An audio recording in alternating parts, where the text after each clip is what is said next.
How to unfollow everyone on TikTok at once. So if you want to unfollow everyone at once, then all you have to do is first of all open up your TikTok, and then after opening your TikTok, on the bottom right corner you will have your profile icon. Tap on profile, and from here you can tap on the hamburger icon which is on the upper right corner, and then tap on settings and privacy. And before proceeding, make sure to like and subscribe our channel for more videos. And now under settings and privacy, scroll all the way down and find report a problem. Tap on that, and now tap on account and profile under topics,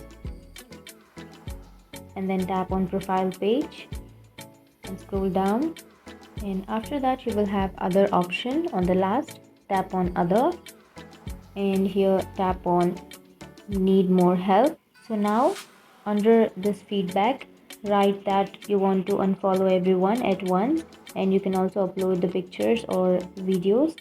And after writing all of that, you can simply tap on submit, and that's it guys. That's how you unfollow everyone on TikTok at once. And if you have any questions, feel free to comment below. Thanks for watching.